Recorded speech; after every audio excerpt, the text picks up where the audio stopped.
Čaute lidi a je to druhá část tady zápasu Československo. Je to 1-1, je to třetí třetina.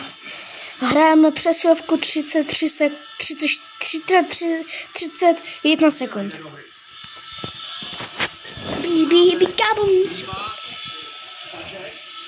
Špaček. Drátek. Špaček.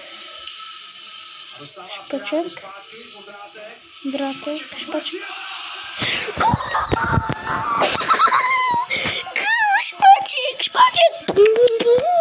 Špaček lidi dává gól. A je to normálně GG bro.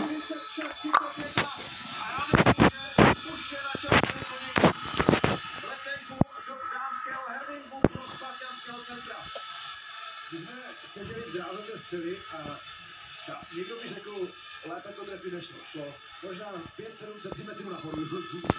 Opravdu dneska těžký maximalista. Podívej se, jak ten popšel od tyčku do brány. Ne, způsobem z lehkosti, jako prostě pro mě jako probíhalo pejstu, když se takhle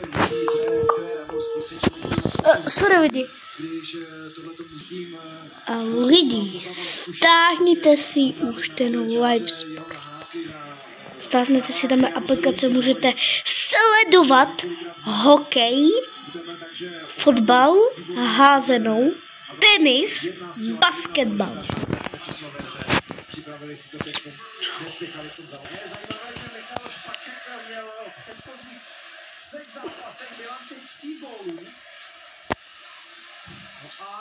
Tady myslím v této sezóně, no a dneska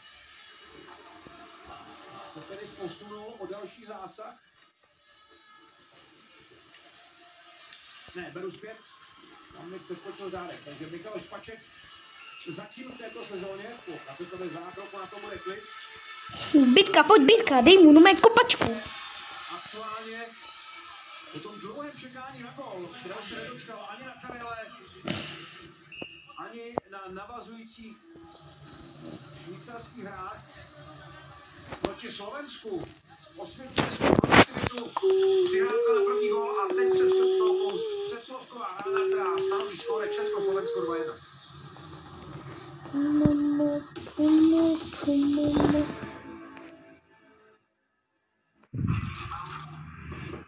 Ale, solista